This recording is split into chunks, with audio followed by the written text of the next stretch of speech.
In the heart of the jungle, a playful elephant named Ellie and her loyal friends, a zebra named Ziggy, and two giraffes named Grace and Gary embark on an exciting adventure.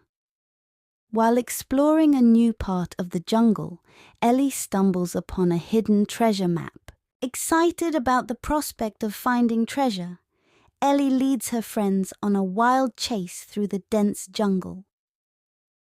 Unbeknownst to the animals, a mischievous monkey named Milo has been watching them and decides to join in on the adventure. After a long and exhausting journey, Ellie and her friends finally reach the spot marked on the treasure map.